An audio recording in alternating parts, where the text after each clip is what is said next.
everybody. Welcome to Top of the Hops. I'm your host, Mike Riker, and joining me today is one of my oldest and dearest friends. Not old by age, but by how long we've been together. And I was just thinking about this. This is going to be 50 years next year that me and this guy will be friends. We've been friends since kindergarten. We're like family, me and him. So this is my friend, James Delaney. James, welcome to Top of the Hops. A pleasure, absolute pleasure. I'm glad. I'm so excited about being able to join you on this, and it just like you said, oldest friend I have, more like a brother than a friend, and that's how I consider it. That your family and your mom and dad were family. They were like my mom and dad Yeah. as well. So it's great that we've been able to keep in touch, and you being down here in Louisiana and then going back to New York, but every time we get back together, it's like we haven't missed a beat. And Yeah, so since kindergarten to now, and it is a little staggering to think it's 50 years next I year. know. I was thinking about today, James. I'm like, freaking, it's gonna be 50 years. Oh my God. And I remember, get that behind the scenes a little bit, but it's like your grandmother and my mom used to wait outside for us at kindergarten when Oh they yeah, picked us up, and that's how they formed a that's what relationship, it a says. friendly relationship. And then, of course, we became fast friends, and it just materialized from there. I mean, sometimes our mom, your mom, my mom, and your grandmother would go out by themselves and do stuff together. You know, Absolutely. so like you said, it's more like a family. Like you and Oh, your brother Patrick have been like brothers to me, and your mom, and of course, your grandmother was like a first grandmother to me because my grandmother lived in New York while I lived in Louisiana, so I didn't have a grandmother. So right. Well, Miss she took it Ferris, like I in. used to call her, was always like my grandmother, and she was the best. So yeah, lots of good times, lots of good memories for you guys. I'm sure they were getting a kick out of this wherever they are Yeah, watching from where they are now. So yeah, that's for absolutely. sure. So I want to bring you on today because obviously this is a lot of talk about beer. In my last couple of episodes, I've been talking about beer a little bit, but I really want to dive into it because there's been three people in my life that really has gotten me to beer. One has been my friend Ed, who really started me a little bit with beer, but then I got off of it. And then it was our friend Steve. We used to go out on Mondays. Ed, and Steve always had the same day off. So he introduced me actually to like Belgian beers and stuff like that, and I really enjoyed it. But then we kind of lost touch with Steve, and then we never really went out. And then I just didn't drink beer again. And then you come in the picture with New York, I believe 2015. It was. It Yeah, was. I was yeah. looking And you back. came to visit, and we went out to this bar. It was like a burger bar, and Yes. you went into this great diatribe about beer, showing me these apps, introducing me to beers, and I'm like, I gotta get into this. And you were actually the person to thank because it was after that I really started my obsession with beer. So I gotta thank you.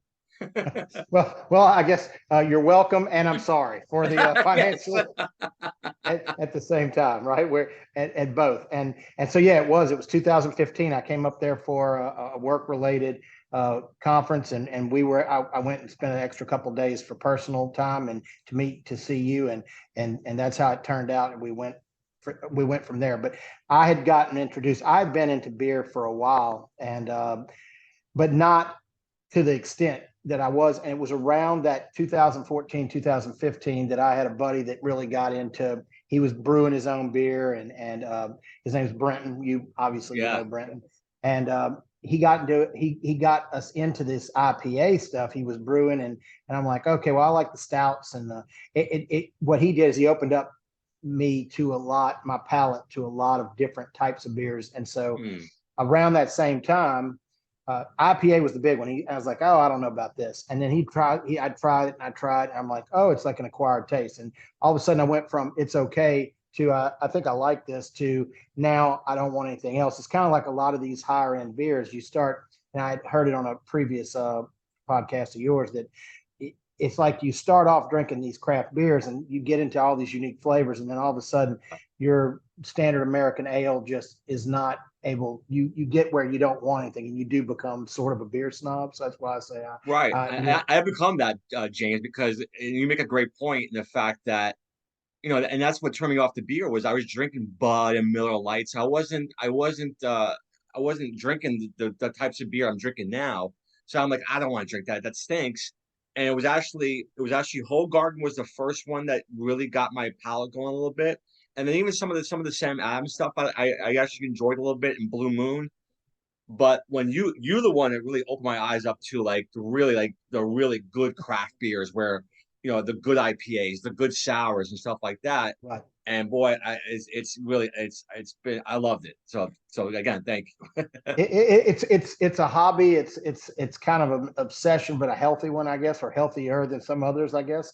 But and then that app that we got into to where Right. we get to share like social media with other people who can appreciate great beer, and it's gotten to be this finding out all these great breweries that are all over the country, and I know that you frequent them up there, and I Hmm. certainly do down here. And that's the great thing about this is that it's opened up all these small businesses, these mom and pop places, these nano breweries, even smaller than microbreweries that can open up and have a few taps and get people coming in, and so everybody's sharing, and it brings great times with it as well. So it's been a great time.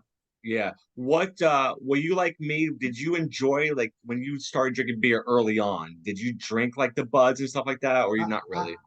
No, it was like I got into back then. It was the drinking age down here was such age as us was 18 It was instead of 18, 21, yeah. right?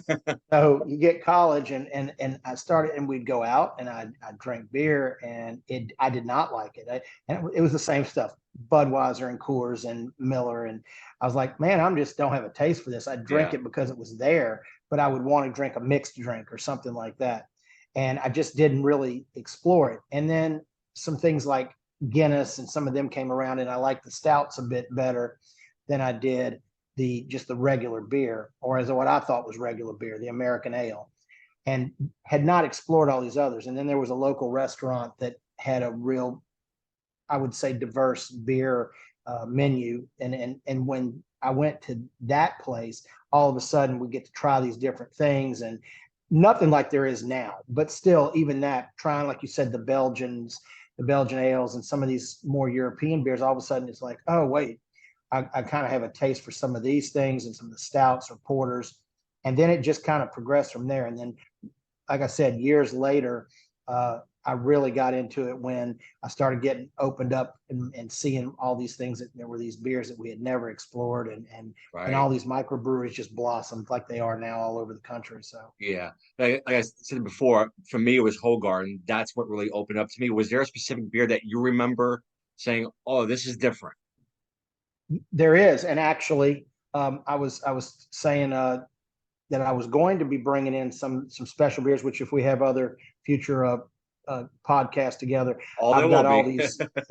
It's Ghost in the Machine Oh, um, okay. Yeah. by Parish Brewery. It's a little brewery just outside of Lafayette, Louisiana, in Broussard, Louisiana.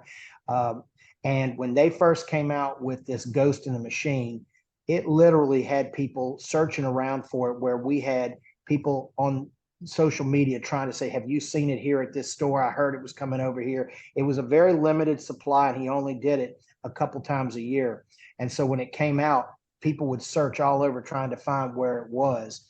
And then it was such a hit that the guy who owns it, he decided to make it more marketable, and he is now mass marketed it, at least in these areas where you can get it. And then he can also ship to states that can receive it as well. So, and he has special releases of it, but I've got the genuine OG Ghost in the Machine today. So and he even has it now in cans and everything. But I brought back one of the old school bottles, so I Oh, went that's to the awesome. store and got a fresh batch of it. So Well, before it gets, I don't want to get too warm. So if you let's open up yeah, some beer. yeah, Let's yeah, do yeah, that. yeah. And Let's I'll, do I'll show that. you So I'll show you mine too. But let's okay, let's. I've seen okay. Ghost So Brewing. In fact, my Untapped, which is the app we use. I've yes. seen Ghost Brewing between James and all my other friends in Baton Rouge probably more times on my timeline than any other beer. So Yes, yeah, yes. It is my most is it's always it's like I said, it's the OG, it's the one I go back to, it's the one I compare other good IPAs or great great label IPAs too. to. Yes, it is. And so Yeah, we've got Ghost and Machine. And then of nice. course you can't go without great glassware, right? And I'm glad you marketed Untapped, because Untapped is one of my favorite apps in the world, and it's where you can Absolutely. really go and share this. So I've got a matching glass to it. We've got the Oh, Ghost in the Machine beautiful. glass. So Nice. there you Very go. cool. So Let's I'm see gonna how go that on and looks. okay, let's go on and pop this out. I have a feeling that if yeah, I can see by the color and the way it pours. I'm Oh pretty yeah. sure I would enjoy this one just as much as you guys do. Oh yeah, this is and it's a New England style IPA versus like the West Coast. So it's the hazy, lots of hops, Yeah, got body to it. It's very beautiful. citrusy. And while at the same time it has the citrus, it's got some great bite that is what IPA lovers get into. It's got that Nice. resinous taste is how I Right. would say. It's got a resinous taste to it, and it's got a great feel to it, body feel. So toast to your health. Close to you, and I'll open mine here.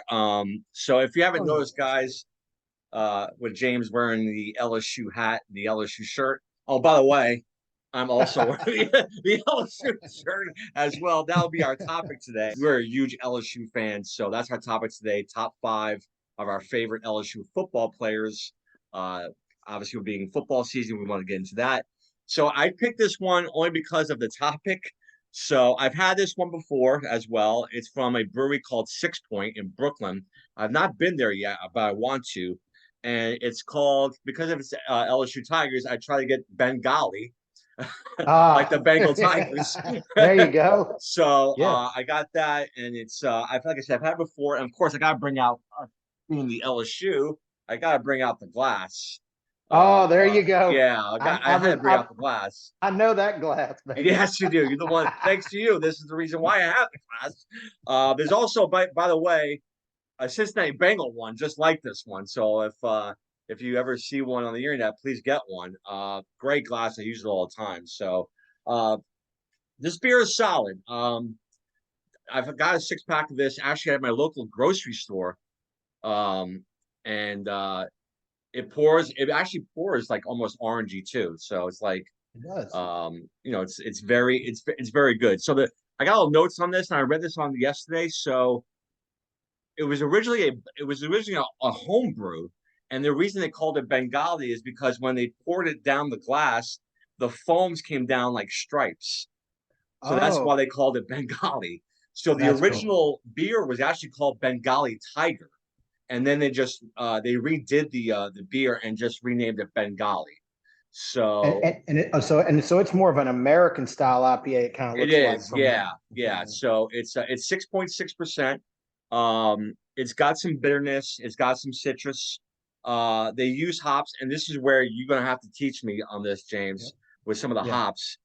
Amarillo hops they have, and they have what's Yep. called, which I never heard of before, a Mandarin Bavaria. Is that how you say it? Bavaria? Yeah. Yes. Yes. Okay. So that. Explain. Yeah. What's those hops like? Like, do you know? Well, the Bavaria, not as familiar with the Amarillo. It is definitely that's the American, and they'll even use it in the West Coast IPAs. It's going to have more of that piney, Yes. resinous flavor, whereas hops like this is almost exclusively in fact I believe it's all Citra. They just pound as many pounds of Citra hops as they can to this, but Citra's used in a lot of the New England style IPAs, Hmm. but where the West Coast IPAs are much more likely to use, they have Amarillo is one of the big ones that they will use Okay. out there. So as we get into different IPAs over time or different beers, you'll notice that there's going to be different hops that they use. You'll hear some the ones that a lot of these New England IPAs will use is they'll use Strata or they'll use Mosaic, and Yes. they all Right. have something different to them, right? So if you drink Sabro hops, you know it's going to have tropical notes. It's going to taste like you're drinking kind of an island drink mixed with an IPA. And with Amarillo, that's going to give you more of that piney resinous. So that's what you should be getting out of a beer that's Yeah. got that as the That's primary. definitely it. So yeah, I mean I like it. I wouldn't say it's one of my favorites. But it is easy drinking. You're right, it's plain, but it does have that little like Mandarin type flavor to it, which I like. Yeah. But like I said, it's not one of my favorites, but it does go down easy. So here's to Yeah. you, James. Here's to you, buddy. Cheers. Cheers. Right. It does go down very smooth. I mean, it's tangy, it's well carbonated. Um, and you're right. It's got that punch of the pine in the front and the back as well too. Right. And that's the So, difference you'll find if people are saying, well, what's a West Coast versus an East Coast? Just mm, simply, is the West Coast IPAs, they're going to be a lot more hop forward. They're going to be a lot more in your face, more resinous, whereas the New England style IPAs have gotten more into a thicker body to them and more fruity. They're going to have that juice forward, and then the hops is kind of hitting secondary. Now you'll also get some that are quite dank.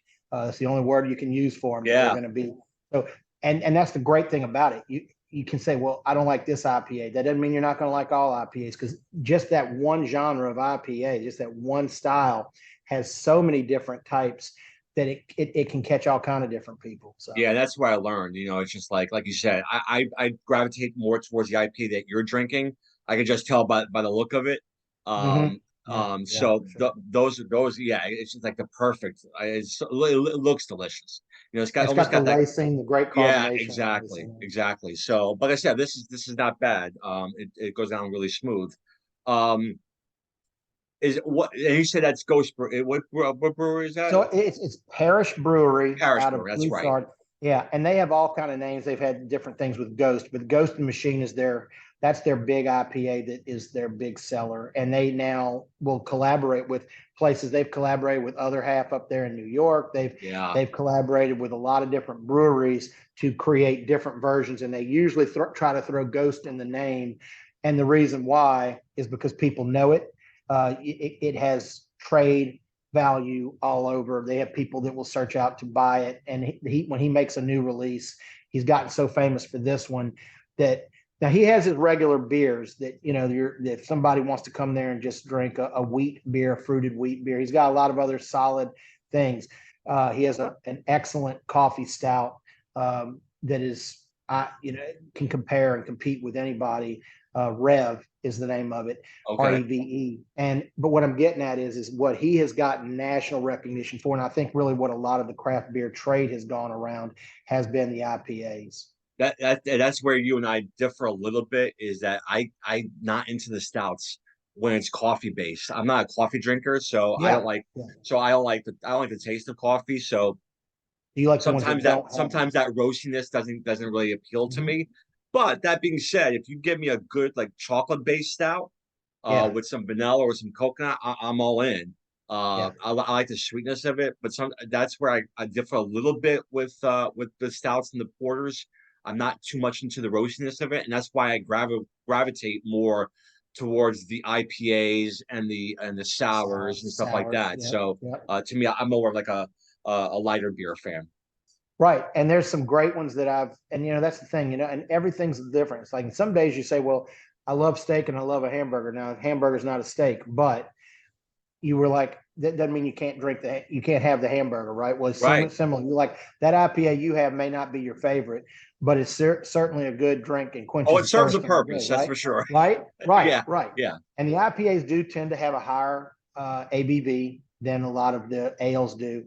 But that's the amazing thing is you got to get out and experiment and try. And that's why I like Untapped, because you can get with friends who share similar interests, and if they like something you might, or you also know if they don't like something you may not like it, and you can play around with it. But there's Kolsch's and Pilsners that are yeah. also very unique. These European ones that are excellent, and they're just a completely different way to go, a different route. So I just tried different things out. I have my Untapped check-ins of unique beers will certainly back me up on that, Yeah, right? I'm way behind you guys. Like I'm still a rookie when it comes to Untapped. So like I see 20,000 beers. Might be more than that with you. So I'm still in the in the low 500s or whatever it is. Yeah, So right. Well, it doesn't matter. it's funny you mentioned about Kolsch's and stuff like that. Lately, I've been getting into Italian style pilsners, which is Oh yeah, a little bit sweeter. I noticed, and actually, it's got when you smell it, it's got the aroma almost of like an Italian herb almost. And then when you right. drink and when you drink it, it's like got a little sweetness, got a little breadiness to it. And I've had a couple of different ones, and I'm really starting to enjoy those Italian style pilsners. That's the amazing thing. Like a Czech Pilsner is not an Italian Pilsner, is not like these, even the different regions. And what I've found out, I have a coworker of mine, and her husband is from Czech Republic. And she was saying, she showed me all these pictures when she went over there. We all know about Germany and their beer, but she said the Czech people are so fanatical about their beer that they actually have these hop gardens hanging from buildings, even in city areas where these vines of hops are hanging. They take great pride in it. See, we're thinking about all our hops for IPAs and all these different types of things that we get. Well, they're just as passionate. It's just a different style of beer because theirs is much more that the pilsners and the lagers over there, but they take a great deal of pride in it. And so when you get like a true Czech pilsner, um, you can tell the quality of it. The Italian pilsners are excellent, and now they've Yeah. got a lot of local microbreweries, even in this area, that are experimenting. And you'll see them. That's the great thing about going in and viewing them. They'll try these different things because they'll get the hops in, they'll get the right that they'll get the right combination of stuff, and they can try it out, and they'll be having Czech or Italian pilsners or things right here in Louisiana or New Right. York or Nebraska or Wisconsin. And Yeah. that's what's really cool about it. It's bringing the world and closing it together a little bit. And I think that's what's really cool about it. Yeah, that is awesome. Would you say Parish Brewing is the top-notch brewery in your area? It's certainly the number one recognized and It top is. seller. Okay. They're absolutely, that would go without doubt. It's the flagship of all of Louisiana breweries. That being said, there's some great local ones just here in the area that have really popped up, and they've gotten inspired by Andrew, the owner of Parish, and what success he's had, and now they've really jumped into the game. And so there, you come here, and I mean, I'm just really impressed with the brewery market, even in Baton Rouge. Yeah. You would say in like New Orleans, but Baton Rouge right now is just booming with a lot of nano and micro breweries. And the only difference between a nano and a micro brewery, for anybody wanting to know, is nano breweries, their containers, their kegs, the containers that they have to make it and brew in are even smaller. They have less capacity, so they call them a nano brewery. It's just a classification how they classify breweries, and it's probably something with however the ABC board does it, things like that. But what I'm getting at is small little breweries that popped up all over. We have some great ones here, and they're wanting to knock off the giant, right? They want to take a piece out of Yeah. Paris, so they're all like trying to do their thing too. So there's certainly a number of them, and I certainly in your area, I mean, Well, yeah. I mean, it's me and Nicole, my wife. We went on a brewery run not too long ago in Brooklyn, and I was just looking on the phone before we left, and there's 20 breweries in Brooklyn, just in Brooklyn alone. And that's where you get the other hats, which is one of the stalwarts here in yes, my area. yeah, But yeah, we encountered some great breweries. There was just one brewery we went to. It was all woman owned, so both it was two women that owned it, and the place was fantastic. And it is a great thing. The Barbie movie had just come out, so yeah, they did like a Barbie flight where every beer was pink. So they had oh one yeah, that was a pink lemonade sour, and they had one that had pink peppercorns and stuff like that. And it was really delicious. And but the breweries we went to were just so great and so unique and so different from each other, which I love. yeah, Yeah, but it's just I love seeing this because it's a really growing business, yeah, especially in Brooklyn. I wish my area here in Queens had a little more. We have a couple. One's called Finback, hmm, which has some great breweries, great beers, more slanted towards the IPAs and sours. And then we have another great one, which is on the border of Queens and Brooklyn, called Evil Twin, which puts yes, out some yes, yes, tremendous beers. yeah, oh yeah, Sometimes you think you're drinking a milkshake with some of these, or a fruit yeah. smoothie with some of these beers. But those two are some of my favorite. It's great to see because and I was saying this on another podcast. It's a different experience from going to a brewery than to a bar, in my opinion. Oh, Like, absolutely. going to a brewery, it's a different vibe and a great vibe. Yeah, I never encountered like anybody causing trouble. They're there to have a good time. Correct. No issues. Much different than going to a bar experience. Much different crowd. Yeah, And like I remember on another podcast you had mentioned about there where they make them family oriented for people who are in a situation where they need to right. bring kids or whatever, where it may not be what we do, but they make them pet friendly, they make them kid Yes. friendly. It's much more of a family atmosphere. They usually have food trucks outside. They're trying to make it a whole different experience. and they have themes to them. And I know that there was a bartender at one down in New Orleans, and she was speaking to a friend of mine and I when we were down there, and she was saying, well, my family didn't want me. I'm a bartender, but I'm trying to get my real estate license. But she says, I would not work at a bar down here in New Orleans. However, I work at this brewery because it's just a lot safer. We close earlier. When the trouble's really out, by that time, breweries are closing down. Usually they're not staying out till the hours when bad things start to happen. Right. And the people who go in there are not looking, they're not trying to cause disruption, they're not causing issues. People get along. I've met so many great people going to these local breweries. You mentioned a couple, like an Evil Twin, by the way. We get stuff of theirs down here and it's amazing. Well, I will say, like, even down here, these microbreweries that I keep talking about locally, like we have one just right here just on the outskirts of Baton Rouge in what we call Gonzales, a suburb that named Gila. They put out amazing beer that can compete anywhere. It's kind of like you hear a musician sometimes on a street corner and you're like, if he only had the break, he could be something big. Like that's how this happens, right?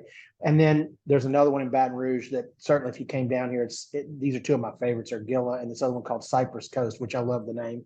And Cypress Coast is one for sure that is like, look, they both respect and everything Parish, but they're like, hey, that could be us several years down the road. So we're going to sit there and put out these great products and all kinds of different beers and make sure we're having something for everybody. And that's the great thing about this, is that it allows these people to make a great line of work as well. And you get to be friends with them. These people are so approachable. It's not like your bar scene.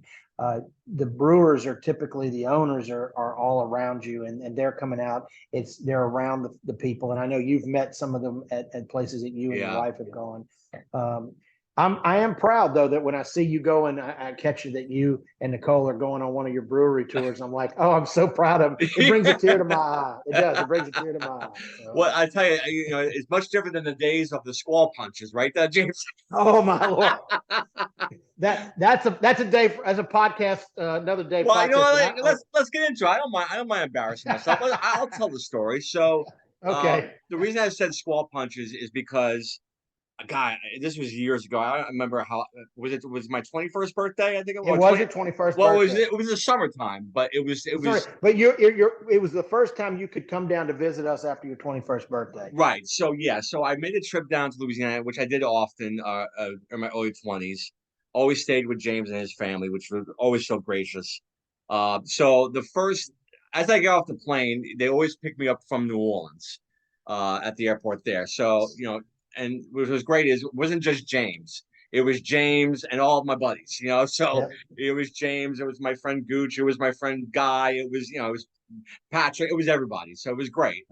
So for the first time, he takes me to Pat O'Brien's, which is one of the most famous bars in the country. Not just in Louisiana or New Orleans, but in the country. I say Pat O'Brien's here in New York, everybody knows what it is. Right. So they take me there for the first time. So everybody's getting hurricanes, but my great brain, I decided to get what's called a squall punch. Now, ask me what's in the squall punch. I couldn't tell you. All I know is it tasted like Hawaiian punch. So which was a favorite of yours growing up. Yes, I guess it was. So, of course, it's not small, and they come out with this huge friggin' glass, and it's green. I'm talking lime green. So, and I am slurping these down like they're like nobody's business. And, James, who always could hold his liquor much more than I could, and he's slurping down just as much as I am, but he can hold it. So, I've got the Irish hollow leg. I was blessed with that. Yeah. Well, I don't know how many I had. All I know is at one point I thought I was back in New York because I was telling every girl I was trying to pick up that I was from Brooklyn, which I never lived in Brooklyn. And then as we're walking out, as James and the other guys are carrying me, I am yelling in the middle of New Orleans. The quarter. Yeah, the quarter. Yeah. Looking for a cab. Like a taxi, please. That is a running joke to this day. If we're crossing across the street or something, I will think back. Like he won't be around. Mike won't be around, and I will be like, taxi, please, taxi, please.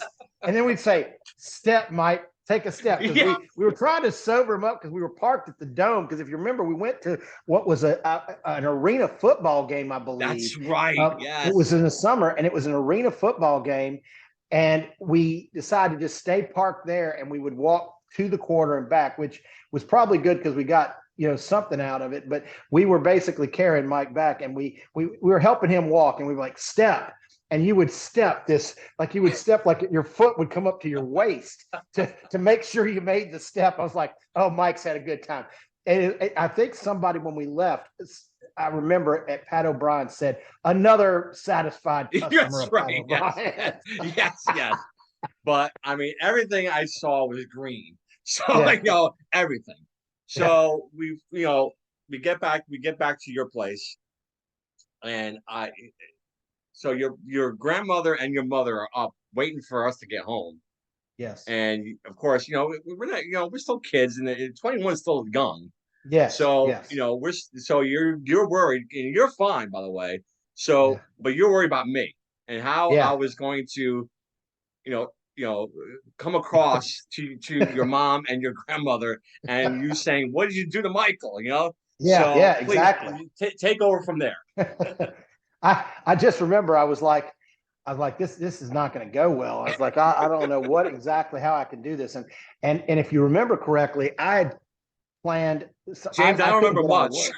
Yeah, I couldn't get out of work the next morning. Oh, I that's had to right. work. I had a shift. I was a student still at the time at LSU, but I had gotten a job at a local drugstore, and I had a 9 a.m. to 4 p.m. shift. I remember this, and so we drove up, and the sun was coming up when we were driving That's back from right. New Orleans, and I was like, wow, this is gonna be a rough day.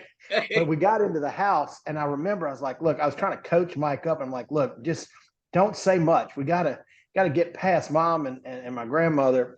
My dad had passed away years before, and my mom and grandmother were together. So it was like two moms.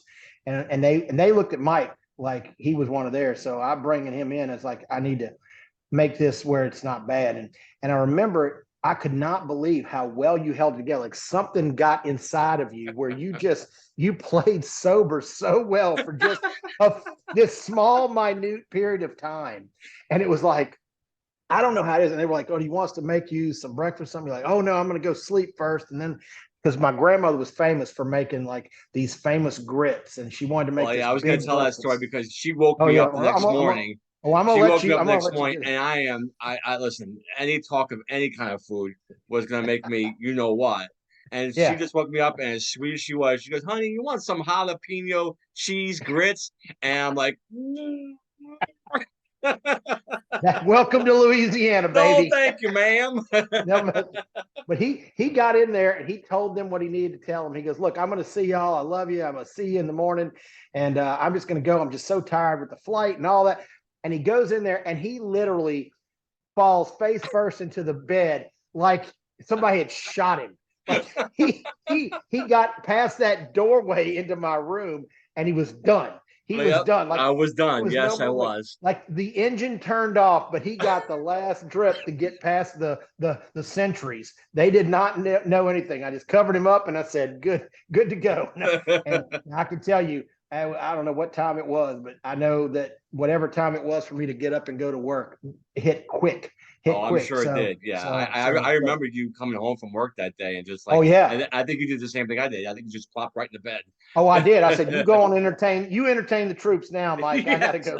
exactly, I exactly. was like, yes. Such It a was a great great story. time. I mean, Yeah, look at great. think about that. All these years later, and that's the thing about it, though. We have these great memories, and I remember them vividly. And Yeah, and me you don't too. have that many people in your life that you do. So Yeah, it's tremendous. So, great talk, man.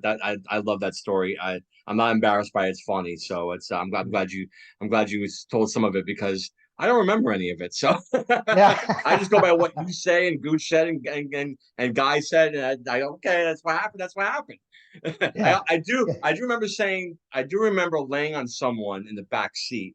I don't know who it yeah, was, but I remember laying on them and they're just like, what the hell?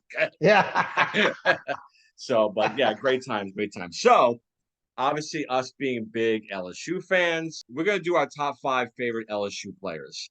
yes. Um, when did you start? get into LSU football? Was it really early like me? Or was it early on? It was my earliest like real memory of following and something that I was watching LSU was actually the Tangerine Bowl, and it Oh, was Wake it was Forest? Charlie. It was yeah. It was yes. Okay. And so I think that was. I feel like it was. It may have been. It was right at the end of Charlie Mack's reign, and Charlie McClendon was the coach here for I don't know, yeah, Yes. so many years, decades. And of course, there, fans would say that he wasn't accomplished because he didn't win a national championship or couldn't beat Alabama. But I mean, that was also the Bear Bryant era, and no one beat Sure. Alabama. Right. But his resume speaks for itself and the amount of All Americans that he put through. But I remembered the Tangerine Bowl coming on and me watching that intently. And I had to have been around 7 years old, 8 years old. It was late, it was 77, 78. And before that, I caught something here and there, but I remember watching that game and wanting to watch that game with my dad. And so that was the first memory of having it. And I do know that Charles Alexander, who, spoiler alert, he's not on my list, although I could have probably gone. I just didn't remember enough You know about what, him. James? He's not on my list either, but you know what? He came very close because Yeah. he was the first guy I remember Yes. as an LSU football fan that I like. Oh my god, this guy! I like this guy. Like, my first memory of an LSU, it's actually not a memory; it's what was told to me. So when we came from New York to Louisiana, my uncle literally took us off the plane and took us to an LSU Tiger game, Oh, and wow. they were playing. I believe Alabama was the opponent, and I believe the winner of that game was supposed to go to the Orange Bowl. Don't quote me on the year. Yeah. Like I said, I don't Yeah. remember much of it. This was what was told to me. But my father said to me, like, even though LSU was getting blasted, I loved the way they looked. I loved the way the tiger on the helmet. I loved the Oh, yeah. way the tiger came out, and it just Oh, I yeah. love the purple and the gold. So even though LSU was getting, I didn't know anything about football at that Right. young age, but I just loved seeing them on TV, and so I gravitated towards LSU. So but Charles Alexander, you're right, was the first guy I remember watching saying, "Oh, I like that guy," and he came very close. Like I'd probably say he's probably my number six. Yeah. He would have been. So he made both our super six pack because he's Yeah, my earliest memory of somebody that I really watched. And there's a couple others that were some early memories that could have mm-hmm. made it. I mean, we could be talking all day about our favorite players, but that's why you have a list, right?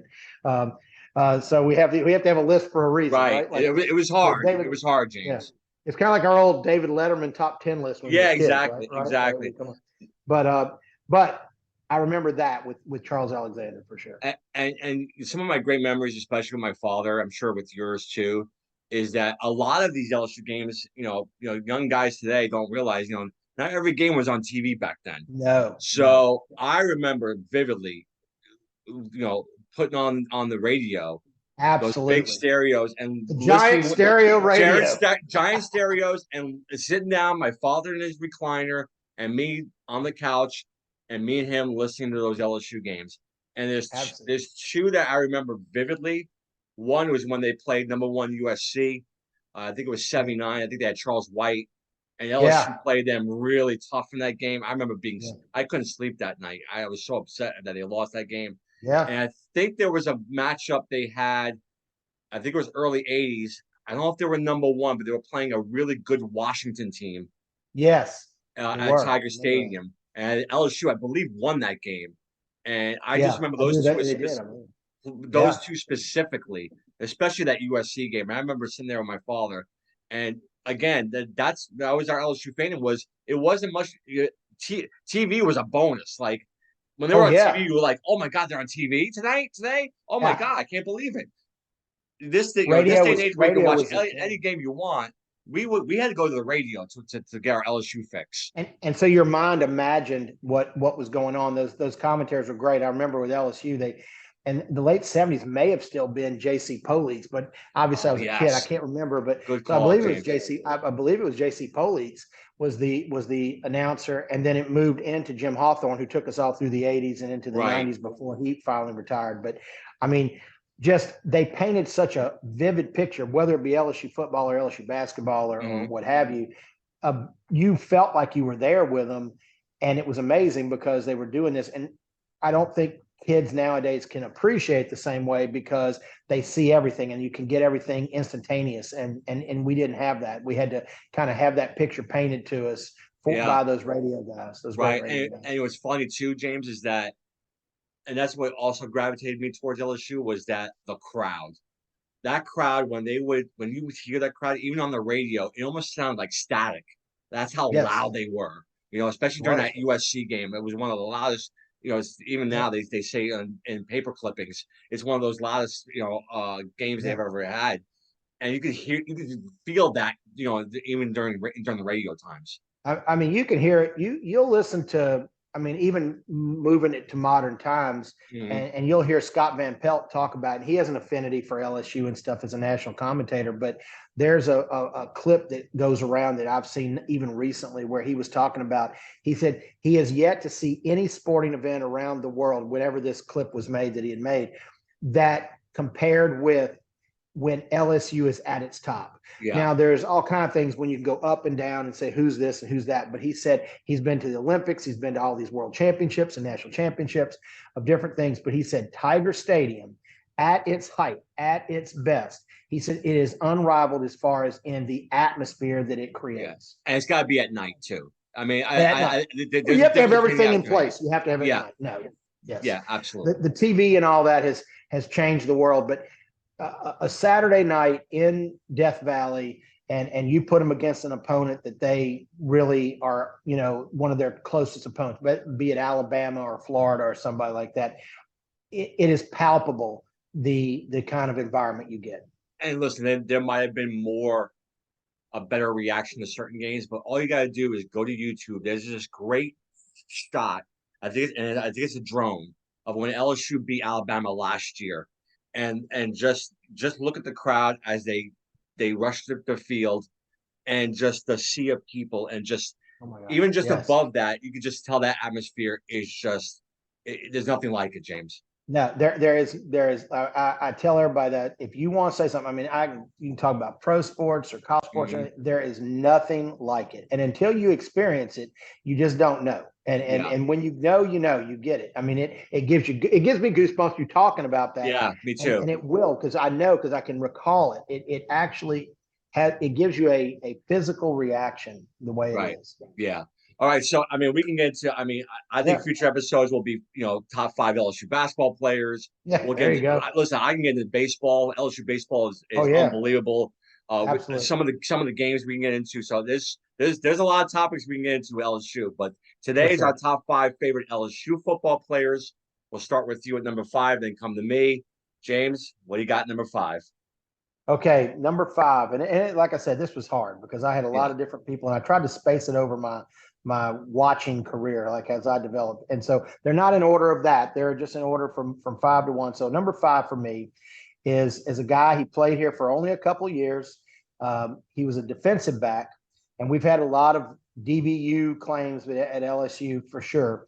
But this guy was a difference maker. And early on in his career, he was so much of a difference maker that even in his sophomore year, he was up for a Heisman. He had All American honors. Some things happened that derailed his career later, in a college career, I should say.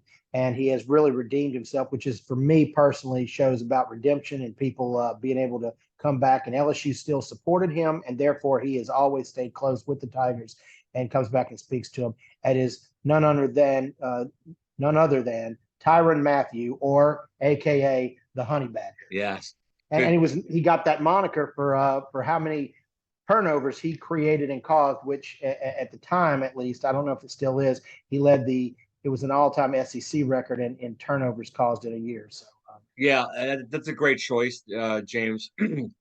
That year that we unfortunately lost Alabama in the national championship game, but that year he was the best player on that team, and you could have made a case. I'm not saying he could have won the Heisman, but he deserved to be in the running for it because oh he yeah, was such a difference maker. I remember, obviously, there was I think the West Virginia game where he had that block punt for the return for the yes, touchdown. Of course, that game against Georgia in the SEC championship game where he was just lights out. Where the offense was struggling a little bit, and he kind of jump started that. You're right, man. Tyrann Mathieu is a great pick, and he's had a really good professional career. Yes. That's a great number five. My number five, it's funny because if I watched him, I would swear he would be more towards the top. But I have Leonard Fournette as my number five. Great block by Geis. Off to Fournette. Oh, my. Ooh. Oh, a crushing run.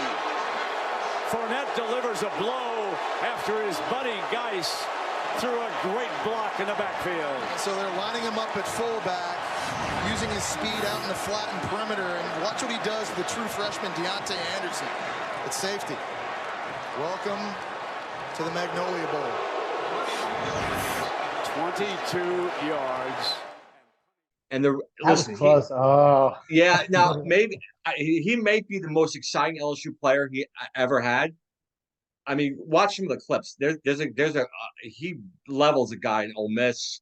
There's a where he rode him. Well, yeah, rode him. There's a one where I think it was against Auburn where the guy tries to jump on him and he just shakes him off. Must watch every week. I mean, he was just a highlight machine. One of the great running backs. All American. There's a game against Syracuse. He's just unbelievable. I think it was the Carrier Dome. The reason why he's not more towards the top, James, is because I just felt when it was time for the big games, he just didn't perform well. Maybe not his fault, but games against Alabama, he would have 20 yards rushing, sure. 30 yards rushing. Derrick Henry just got his best. And it's just like he was like, we're going to do better than them, and then Henry got him, and you were like, how did that happen? And Henry stole that. I mean, Henry stole the Heisman from him because of his performance. Absolutely. And I also didn't like the way he left LSU. Listen, I'm old school, so take it for what it's worth.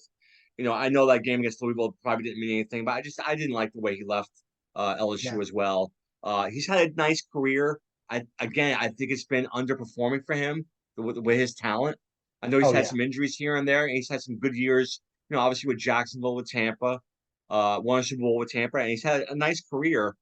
But boy, man, you watch some of those highlights, you thought you were seeing the next coming of Jim Brown, Walter Payton. You did. And that's why he's number five for me. All right, man. Number four, what we got? Number four. I'm going old school here. This is the furthest back of that I'll have on this list. And this is the first guy that I really was watching and was just excited by, and got to watch him many years after he graduated from LSU and went to the pros, and got to watch him in a local team with the New Orleans Saints for a 13-year career as well. Or I believe it was 13 years. But either way, I know he had 4 years at LSU, and I think you're going to know who I'm talking about. He was here from 82 to 85, and his name is Dalton Hilliard. He was really had the play covered pretty well. It would have had to been a perfect pass for LSU to have completed that play. Third down and 6 at the Florida 41-yard line. Risher with a lot of time. Now a rush. Swings it out to the right side, and breaking a tackle is Hilliard. He's loose. Hilliard is over the 15, the 10. He's going to score. Dalton Hilliard executing a brilliant run and picking up his second touchdown of the afternoon, and LSU has widened its lead to 16-3. I tell you, I've seen some good running backs this year, but for a freshman especially, Dalton Hilliard has got to be one of the best in the nation. It was just a screen pass to Hilliard, and as you can see, the rest was up to him. There were a couple of very nice blocks by LSU. Yeah. And I will tell you that the combination of power and shiftiness that he had was, back then you were comparing him. You were like, well, is he like Earl Campbell, or is he like, you had all these guys you were trying to put him into this thing. He could shift with you, but then he could literally kill you with that. It was like a tree trunk at the bottom of his legs, and he carried that into the pros for many years as well. But Dalton Hilliard would be the guy that just stood out to me. And when I was first watching as a fan, I remember watching, and it was like the Hilliard James game. They had I was just going to say that. Gary James was right along with him, and but out of the two, I had to pick something somewhere, and so and Dalton Hilliard would certainly be my pick at that point. Yeah, Dalton Hill was exciting, man. Like I loved watching him too. And you're right, he was very shifty. That running game that LSU had those couple of years with James and Hilliard was just outstanding. I mean, I don't know if they both got 1,000 yards, probably not, but boy, they were close. You know, Yeah. and they were both different types of runners too. Like you They said, were. Hilliard was a little shifty. I thought James had a little bit more power to his game. Yeah. But you're A right. little more speed. A little more speed. Yeah, yeah. But Hilliard, like you said, was a little on the smaller type, but he was very shifty and very good. That's a really good number 4. My number 4 is the only defensive player on my list, and that's Glenn Dorsey. There you Yeah, go. and the reason I have him on my list is because I just recently what's great about YouTube is just like they have almost every LSU game on Right. the Oh, and yeah. just watching the back. And I remember even at the time, that guy was first of all, he was a monster. He was unbelievable. You could argue that his junior year was better than his senior year. Now, senior Right. year, he got all the accolades. He got all the Yeah. awards. I personally believe that's because of the way he played his junior year. Right. He's a 2-time first-team All-American. He was SEC Defensive Player of the Year. Every award, Lombardi, Nagurski, Outland Trophy winner. And he didn't have to come back for his senior year, but he wanted that national championship, which he got, by the way. Right. But what really I love about Glenn Dorsey, and unfortunately, I think this hurt him in his professional career, James, is that during that national championship run, he got his knee hurt against Auburn, if you remember, in 07. Yeah. Yeah. And he probably was more hurt than people realize because he really wasn't the same since. He never No. he never missed a game. Never missed a game and never missed it and was out there the entire time. And I respect that so much from him. And unfortunately, Kansas City got him. He wasn't the guy you saw at LSU. Unfortunately, I think that knee really bothered him. Right. But he gave his all just to Yeah. get that national championship, and I'm so glad he got it. And for me, he was a warrior. So that's why Glenn Dorsey to me is my number 4. And he's the kind of warrior that you don't see, unfortunately, in this day and age anymore, Right. because players now are protecting what they see as, and look, I can't fault them for it. They're No, trying to I make can't their fault him careers. either, James. I But can't. but they're trying to make their careers and trying to make things for them and their families. But you don't see the self-sacrifice that you used to out of certain players. They were warriors and they would stay the full time, and you would never think of them sitting out either because they're injured or even sitting them out like they do now. I'm going to opt out because I want to not take a chance on something happening Right. to my stock in the draft. But Dorsey certainly is one of those warriors that was like that. They still have a sign up in Gonzales, which again is a suburb, as you know, but for those that don't, of Baton Rouge. And out there, they still have home of Glenn Dorsey. Oh, like really? to this Nice. day, they still to this day where he played at East Central High School and come to LSU, but they still honor Glenn Dorsey here. And if you think back and look back on what he truly did, it's just absolutely amazing. Yeah, it is. It really is. And like I said, I went back and watched it, and I loved them even when I was watching it live in 07. But watching it back, like I think it was a year ago, I went back and watched the entire season when they won the championship, and just not realizing what he went through after that Auburn game. And you hear the announcers too, like, and that's the word they use. They use warrior. Like this guy, and they said you can tell he's hurt. He's not the same. He's not getting that push off from the leg like he used to. He doesn't have Right. that explosiveness like he used to. But he's still out there just trying his best, and that's why, like I said, that's why he's my number 4. All right, man. Number 3, what we got? Number 3, I got a special place in my heart for this guy because the time that I was at LSU, it turned into, when I first got there, it was a very dark time. It was we got hit with the Curly Hallman era, right? Yes, yeah. And anybody who knows LSU sports knows that was a very dark time. And so It was.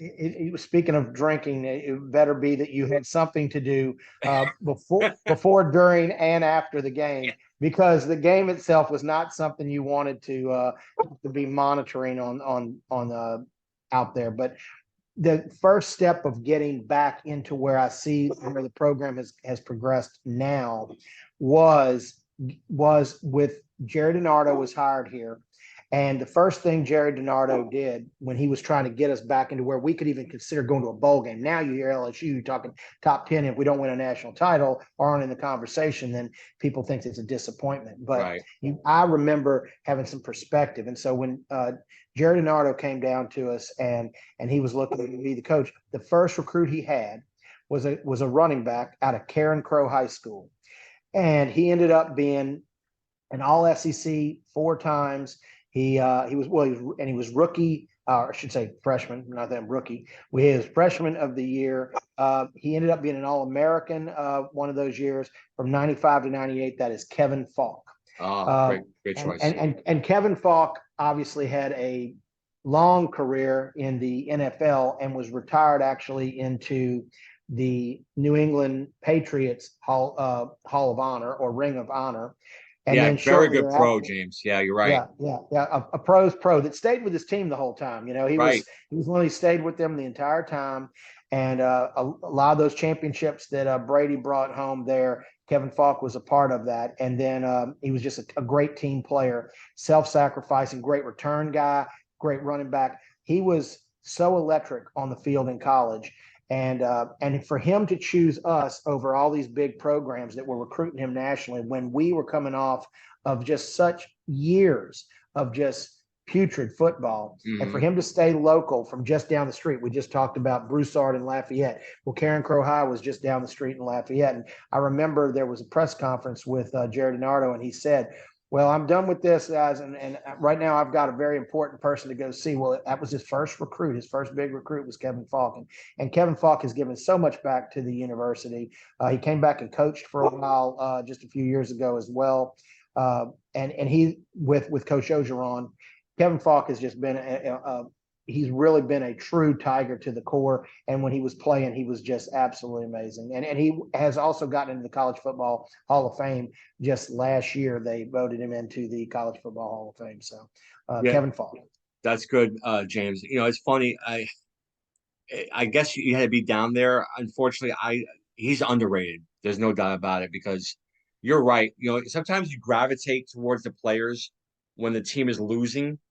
Sometimes, like for me, like as a Yankee fan, I'm a huge Don Mattingly fan. Don Mattingly didn't win anything, but during those lean years, he was like my one hope that maybe one day, and you always want something to happen for him, like a World Series or something like that. And that's kind of the same way with Kevin Falk, and he was there for the lean years, and he was like kind of like the one bright spot that they had. But not being down there, you don't get that same feeling. So. I didn't even think about him, to be honest. And he's got so many records with LSU too as well. But like you said, you think of those years, like you said, he played 95 and 98. You said, those are some those aren't great years. There's some decent years. I think 97 is good.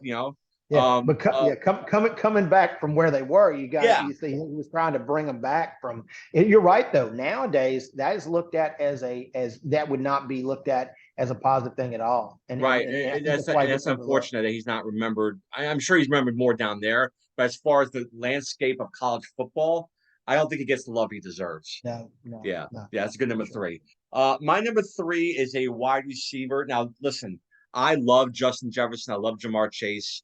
I could have done the whole 2019-20 team, but I wasn't going to do that. So, but there is one wide receiver that just stood out for me when I was young, and that was Wendell Davis. I loved Wendell Davis. Before Burrow and Chase, there was Hodson and Davis. Absolutely. He was SEC. He was SEC Player of the Year as a wide receiver.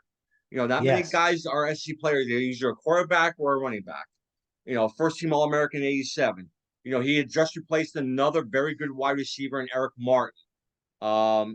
His team went, I think, here we go, 28-6-2 in 3 seasons, played in all 3 bowl games. He was the one star on that team, James. He was, now, was he the most flashiest receiver as Jamar or Justin? No. But boy, he had the greatest hands. He always made a tough catch. He wasn't flashy. He was just consistent. I don't remember him dropping the ball, to be honest with you. Right. And there was no other receivers on that team. I think Raji McGee was one of the other receivers. He was Yeah, consistently double teamed. Yet right, you look at the stats, he like 6 catches, 102 yards and touchdown. You know, just right. like consistent. And there was, I think, the game against South Carolina. Mhm. It was the Gator Bowl, and The the Gator guy Bowl. the guy they were talking about was not Wendell Davis. It was Sterling Sharp. Yes, But sir. but Yes, who had sir. the big game? The big game was Wendell Davis. Like, Yes, watch sir. that game. Wendell Davis outshined Sterling Sharp in that game. And Wendell Davis Right. had a decent career. I think he actually injured his knee really bad in Philly, Did. and Yeah. never was the same again, unfortunately. Correct. Yeah. But to me, back in my teen years, watching Tommy Hodson and Wendell Davis, that to me, he was one of my favorite receivers, and that's why he's on my number 3. Right. Well, it's funny you say that because moving into my number 2, my number 2 is the quarterback that was throwing him the football. Nice. So Very good. from 86 to 89, Tommy Hodson. 4th down, 10 yards to go.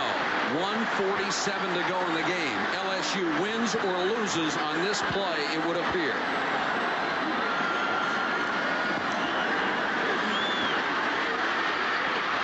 Touchdown! Fuller! Holy cow!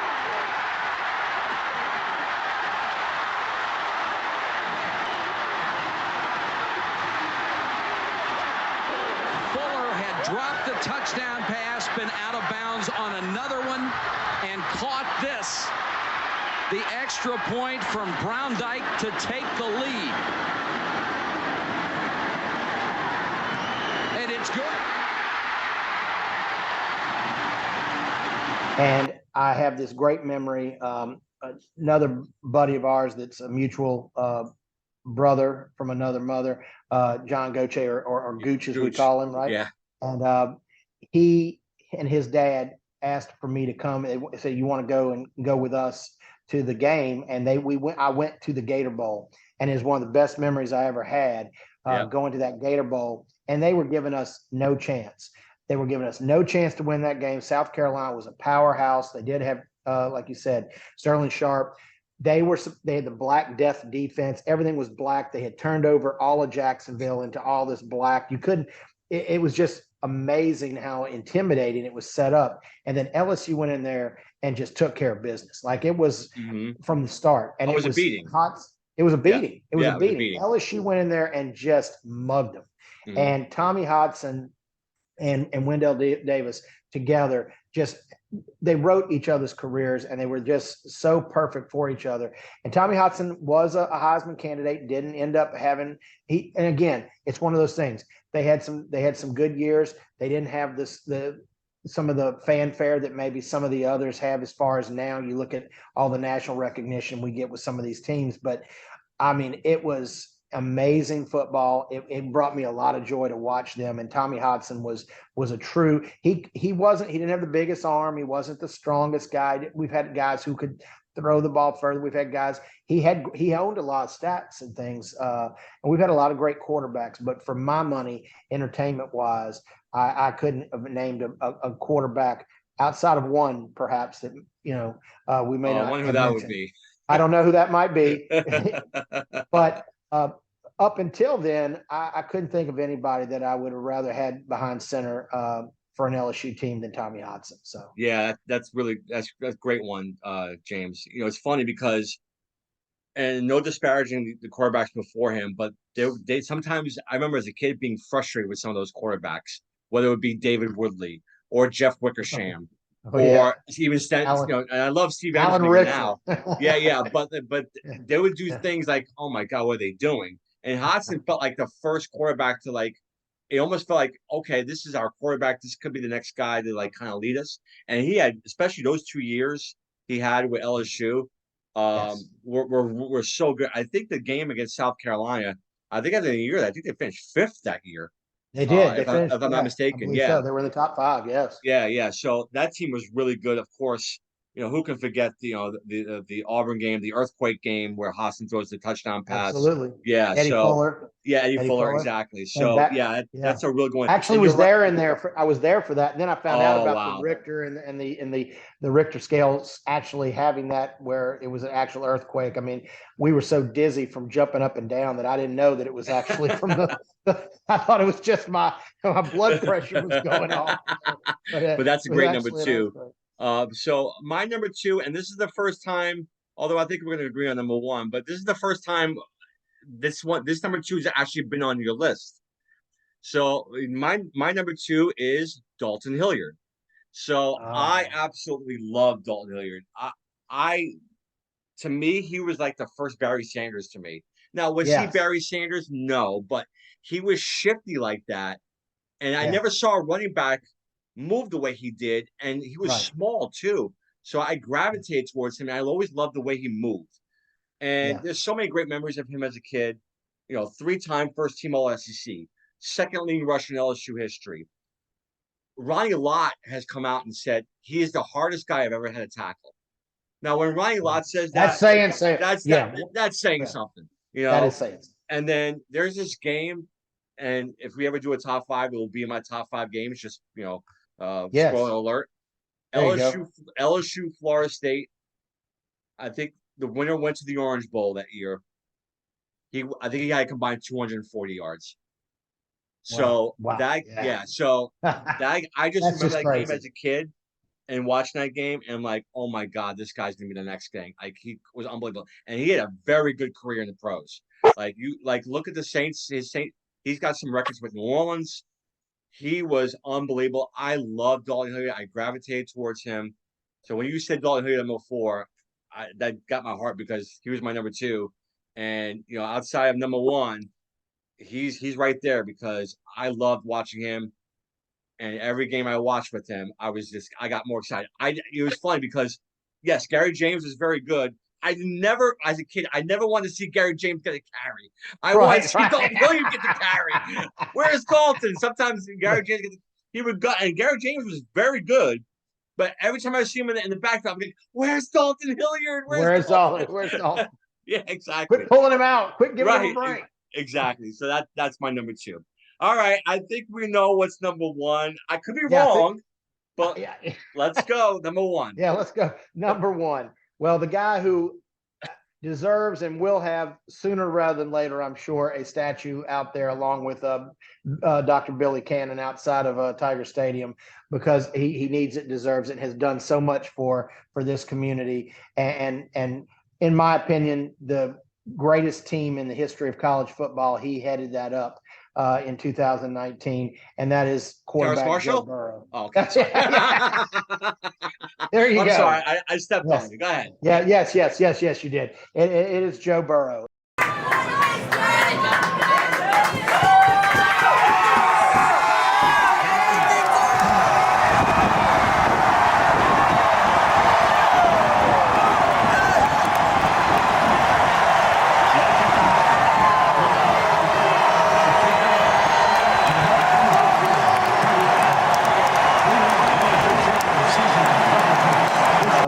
The way he carries himself, he has made everybody here adopt him in as a transfer from Ohio State.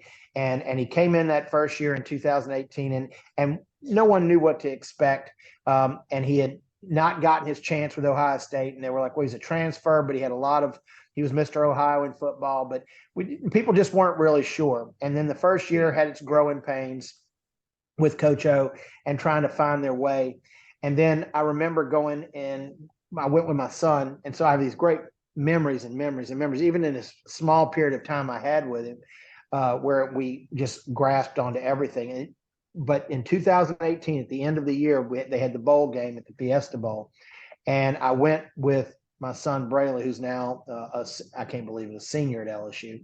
And so we went to the game, and he wanted to go see the game. I was like, well, let's go have this trip. So we made it where that was his gift for Christmas. And we went to go hang out in Arizona and go to this game, and played who at the time was like this, the team that we're talking about with us. With UCF. UCF. Yeah. Right. And Central Florida had not lost in I can't tell you how long prior to this. And they came to that game and they punched us in the mouth. And their fans were really obnoxious. But I guess every fan base could say we're obnoxious as well as great. Sure. So, but it was just tough. We went in there, and I remember this play, and I think that's where Joe Burrow turned into the guy that is the name that is synonymous with the name on that glass of yours, right? I remember he got this cheap shot, and they just drilled him. He had thrown a pick, and it was going down. We were about to score, and he went to try to chase after the guy, and the guy just blindsides him from behind. He'd kind of gotten out of the play, so he wasn't even trying to go get the guy anymore. And a UCF player just plows him. Nate Evans was chirping him, giving him the business, but that touchdown should stand as Burrow remains on his back. 93 yards for the score. And I thought he wasn't getting up. I'm like, oh my God. We took this trip to Phoenix, Braley, and we're about to watch something really bad happen. We're about to watch something really bad happen. And he got up and he got over to that sideline. And after that, we just railroaded. Yeah. He just turned it on, and LSU, he was different. He was so different after that. It's like he put his cape on. It's like they did something and made him mad. And he carried that into 2019, along with the pieces that the coaching staff put together and the offensive coordinator, and everything just worked. And look at it right now. You've got, the highest paid quarterback in the NFL, along with, arguably the top two. I don't know if it's even arguable right now. No, I don't think it's an argument either, James. I mean, the top two wide receivers in the NFL with Chase and Justin Jefferson. And everything across that board, though, was so talented. But the things they did on that offense looked like a video game, going back to when we were kids and playing, Tecmo Bowl or Nintendo. Right. Like, it looked like a video game. It didn't look like something that you could watch on TV. It was a dream. Everybody watched that season. It's like you kept thinking, am I going to wake up from this? Right. The stats they put up were absurd. The stats they put, I will say this, I'll go to my grave with it. There is not a team, and national people have said it. There is not a team that has played college football that would have beaten that LSU 2019 team. That's not that offense. No. Yeah, and you're right. And by the way, it's my number one too. Blah blah blah blah. So, yes. So I mean, it should be everybody's number one. Low center of gravity, a nice way of saying he's very short. But very effective. Now Burrow going to launch downfield for Chase. Who's got it? Touchdown, LSU.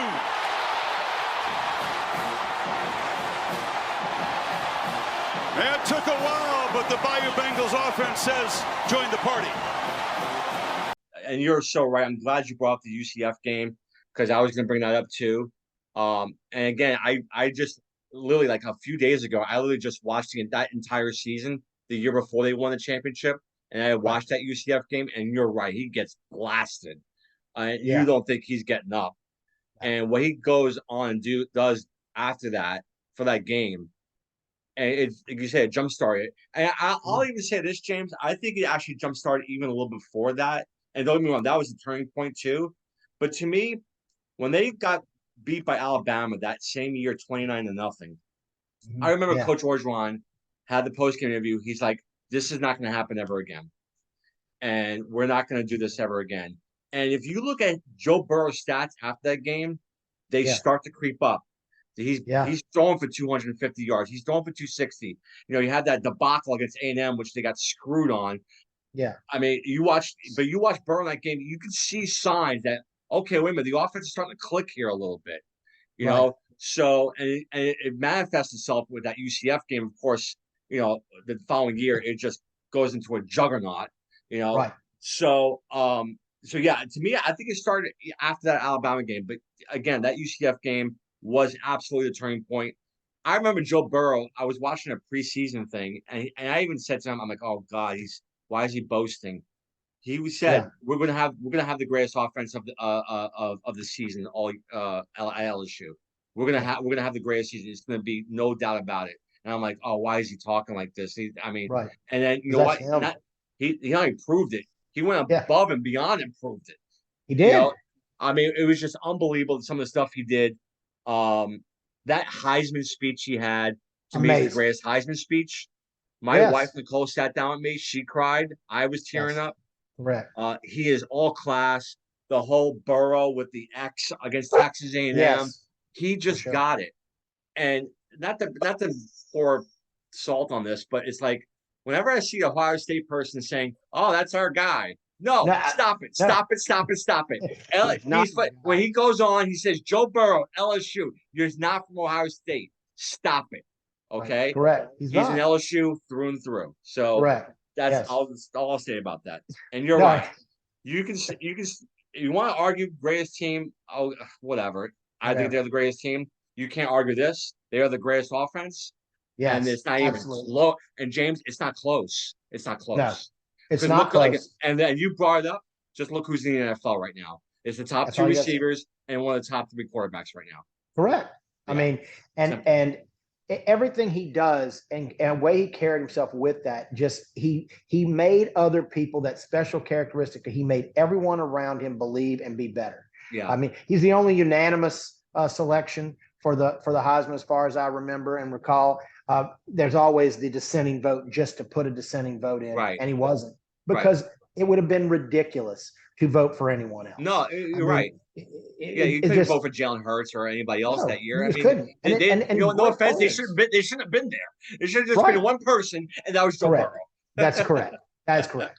And I agree with you. He was so self-deprecating because while he carries this air of confidence about him, it's not arrogance. It's confidence. Yeah. And he carries that over to everything he does. I mean, even going back to the beginning of this season with Cincinnati, where he hasn't played the whole preseason, and they had a bad game. He owns it. He stands up to it, and he goes, but he tells everybody, and you just believe him. So you just know it's going to be okay because he tells everybody, and it's because of how genuine he is. When he tells you it's going to be okay, everybody just chills out and says, you know what? He's right. It is going to be okay, because he has proven time and time again that he is so trustworthy. He's so dependable that you just know it is going to be okay. Yeah. And you know what's great about Burrow too is just like, yes, I'm a New Orleans Saints fan, number one, but I hate to say it, I root for him. I root for the Bengals. Oh, I do. If he goes somewhere else, I'll root for him wherever he goes. Absolutely. Now if the Bengals are playing out, if the Bengals are playing the Saints, I'm rooting for the Saints. These people are rooting for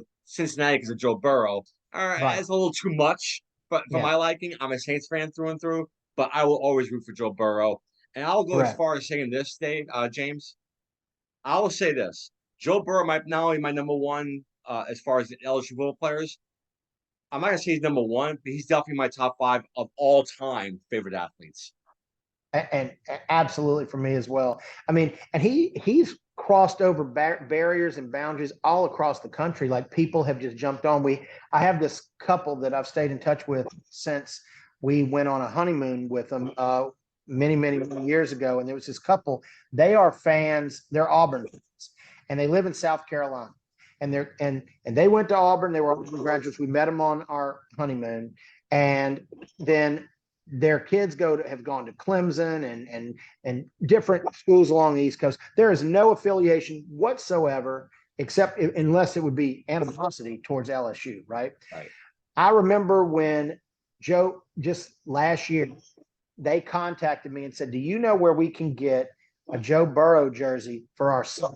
It is his absolute favorite athlete in the entire world. We wanted to see if we could get an LSU jersey. We know we can get a Cincinnati Bengals jersey, but our son, our teenage son, is such this fan," they said, "of how he carries himself. And we are fans of Joe Burrow because of how he has done things and how he kept coming back when he's disappointed. When there's anything that gets in his way, he just always overcomes the obstacle. He's had tough times, and it is the perfect Rocky story. It is the Rocky story. He lived the Rocky story. Yeah. So no, listen, there's only one number one.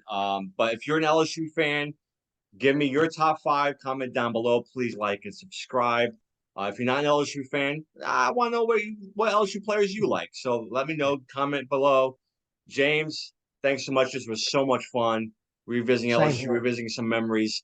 I definitely will have you back on. Thank you so much, man. Appreciate it. Love you, absolutely. brother. It's been great. All right, go Tigers.